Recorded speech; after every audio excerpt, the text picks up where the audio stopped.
Terima kasih Anda masih bersama kami di Apa Kabar Indonesia Pagi. Mas Pratama, kalau kita berbicara mengenai judi online ini kan udah sampai di akar-akar banget gitu. Kayaknya susah banget dicabutnya gitu, dihilangkan, diberantas habis gitu. Tapi paling tidak begini, ketika sudah diketahui dalangnya, kemudian juga warga negara Indonesia juga banyak yang merupakan menjadi dalangnya, pelakunya juga begitu ya. Tapi susah untuk diberantas begitu. Paling tidak apa sebenarnya yang harus segera dilakukan untuk membasmi itu? Jadi menurut saya kendalanya itu bukan di masalah teknis. Bukan di masalah kebijakan, tapi di masalah niat. Kenapa? Karena sejak berbulan-bulan yang lalu, bertahun-tahun yang lalu, gitu, sejak judi online ini ada, gitu. Sebenarnya kita sudah tahu, gampang sekali memberantas judi online ini. Secara teknologi, kita bisa ngecek nih, gitu, apa namanya, jutaan web yang dipakai untuk login para pemain judi itu, pasti hanya masuk ke 4 atau 5 server game permainan aja, ya kan? Nah, yang diblokir adalah yang 3,5 juta ini, 3,7 juta ini. Tapi yang untuk gamenya nggak diblokir. Sedangkan kalau ini diblokir depannya, begitu diblokir satu, tumbuh besoknya 1.000. Gitu. Karena Jadi begitu gampangnya membuat, nggak ngaruh, nggak ada ngaruhnya. Jadi yang dilakukan ini nggak ada ngaruh, ya mengurangi. Ya, kita mengapresiasi juga Kominfo saat itu gitu. Mengurangi, karena kalau sampai itu nggak diblokir, pasti mungkin akan lebih banyak lagi. Tapi itu kan tidak menyelesaikan masalah, ya kan. Kalau mau menyelesaikan masalah ini loh, teknologinya, ini kita bisa tahu, ngecek IP address untuk servernya, blokir. Udah, sehingga orang main nggak bisa. Pernah tidak IP? Iya, itu dari secara teknologi ya, dari game. Jadi orang ketika mau main, login, nggak bisa dia. Tapi pernah tidak dilakukan server itu diblokir? Enggak. Belum pernah sama sekali? Kalau ada berapa enggak, data server itu karena sebenarnya? sekarang orang masih bisa main. Tadi pagi aja saya ngecek ke teman, masih bisa main dia.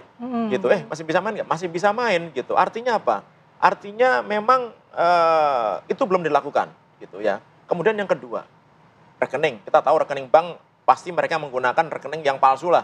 Beli rekening kemudian dipakai untuk keluar masuk. Tapi bank nggak mungkin nggak tahu rekening itu digunakan untuk transaksi judi online. Kenapa? Orang ketika deposit, ya masukin duitnya, itu patternnya itu kelihatan. Jumlahnya kecil, kemudian kuantitinya banyak, kemudian 24 jam. Sehingga bank itu pasti akan mendeteksi. Tinggal diblokir. Nah, bank kan kepantoknya undang-undang perbankan kan, kan tinggal koordinasi, ada satgas judi online yang sudah dibentuk. Gimana caranya supaya kalau ada kedatawanan itu diblokir. Dompet digital, pasti mereka tahu.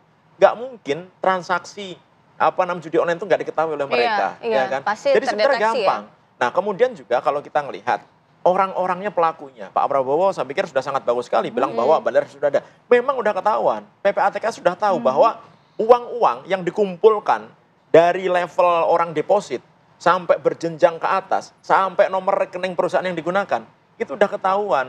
Orangnya siapa, perusahaannya mana, kalau di luar negeri pakai perusahaan apa, by name, by address. Udah selesai nih, Mas tinggal Pratama, diambil. Kalau semua udah diketahui, akar masalah yang harus dilakukan sudah diketahui.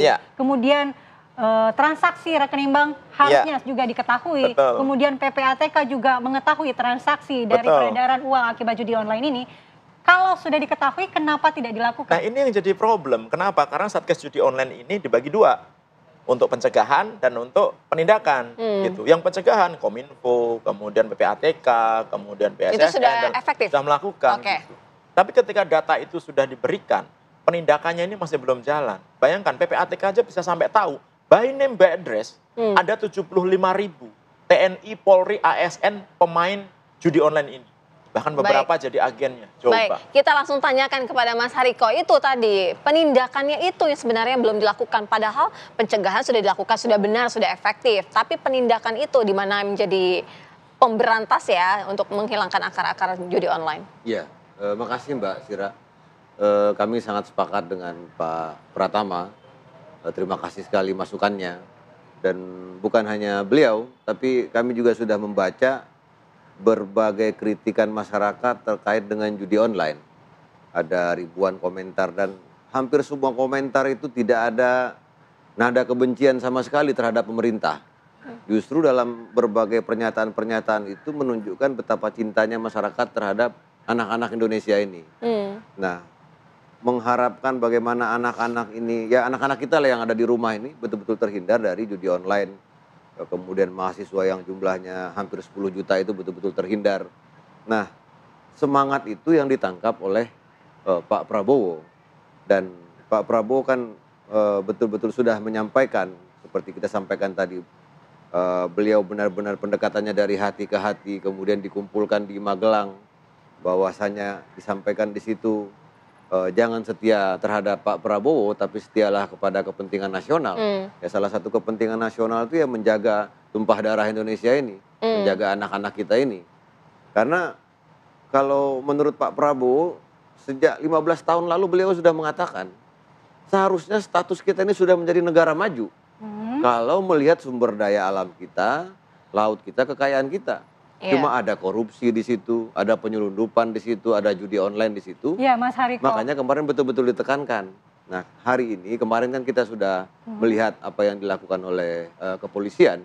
Dan itu hasil, salah satu yang kita lihat kolaborasi, salah satu bentuk hasil dari pembekalan di Magelang kemarin, terlihat pernyataan para pejabat itu kompak. Nah, seperti yang kita lihat kemarin kan, iya satu suara. Artinya Bu Mutia Hafiz juga mendukung, Pak Anggaraka Prabowo, Pak Nezar Patria, semuanya menyampaikan. Intinya kita mendukung penuh, bahkan sekarang ada fakta integritas di Kemkom Digi, agar ASN anti judi online, bahkan di beberapa instansi kita juga mengapresiasi. Untuk pemberian beasiswa juga ada fakta integritas. Tapi Mas Hariko, apa paling tidak menjadi sanksi jika mereka melanggar begitu? Ya, mengenai sanksi tentu ini wewenangnya dari pihak yang berwajib ya. Kita akan menghormati proses ini. Nanti kita lihat bagaimana keterangan dari kepolisian sejauh mana tindak lanjutnya. Artinya Presiden sudah sangat tegas dalam hari ini terkait dengan judi online. Bukan hanya masalah masa depan bangsa, tapi ini juga kaitannya dengan uang kita yang hilang yang mengalir keluar. Saya cek di websitenya PPATK itu, akumulasi keuangan dari 2017 sampai dengan 2024 itu sekitar 517 triliun. Dan apabila ini terus dibiarkan, maka potensinya bisa kita rugi 900 triliun.